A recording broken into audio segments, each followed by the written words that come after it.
Good evening. I hope you're having a wonderful evening. Well, at least as you know, I always record these at night. My kids are behind me, hopefully in bed sleeping. At least I don't hear them making any noise. Tonight, I'm going to read part of the Sermon on the Mount, and then I'll go over what we're going to do this week in lecture and lab. So this comes from Matthew chapter 5. It reads, "When Jesus saw the crowds, he went up to the mountain, and after he sat down, his disciples came to him. He opened his mouth and began to teach, saying, 'Blessed are the poor in spirit, for theirs is the kingdom of heaven. Blessed are those who mourn, for they shall be comforted. Blessed are the gentle, for they shall inherit the earth. Blessed are those who hunger and thirst for righteousness, for they shall be satisfied. Blessed are the merciful, for they shall receive mercy. And blessed are the pure in heart, for they shall see God. Blessed are the peacemakers, for they shall be called sons of God. Blessed are those who have been persecuted for the sake of righteousness, for theirs is the kingdom of heaven. Blessed are you when people insult you and persecute you and falsely say all kinds of evil against you because of me. Rejoice and be glad, for your reward in heaven is great.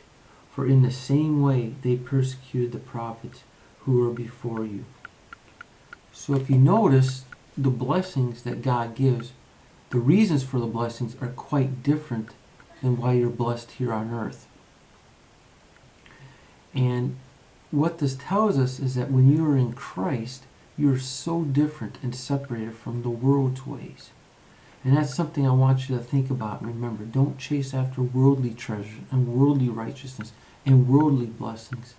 Chase after Christ's blessings. And we'll continue on the Sermon on the Mount for the rest of the semester. And if we get through chapter 7, then we'll go somewhere else. So this is the third week of GOB Online.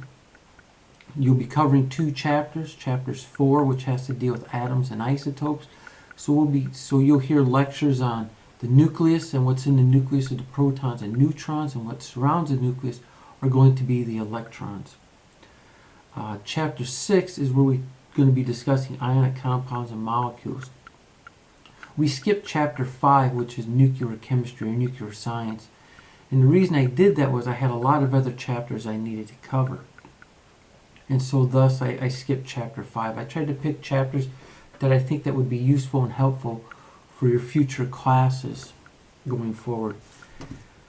You'll also be working on the third lab, and the third lab has to deal with graphing. It should get you familiar with working with Excel. I've tried to do a very well explained instructions on how to graph in Excel, how to find the slope of Excel. Slope is once going to be rise over run. And you're going to be looking at that by plotting the density or figuring out the density of water as well as that of isopropyl alcohol. From that, if I'm not mistaken, you'll also be able to determine the mass of the graduated cylinder that you're using. That graduated cylinder is going to have the cylinder part and there's a base part. You're going to have to attach those together. When I sent you the lab kits, I didn't do that because I was afraid that the post office would accidentally break them. And so you'd have to put that cylinder into the base. Once again, if you have any other questions, please let me know. You can email me.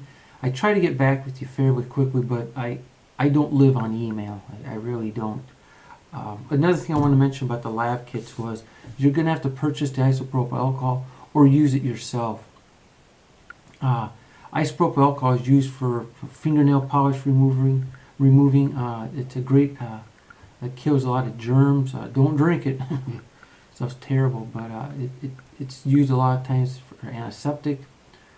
But if you happen to have any other questions on any of this stuff, problems, whatnot, please reach out to me and let me know. And I hope you have a wonderful, blessed week.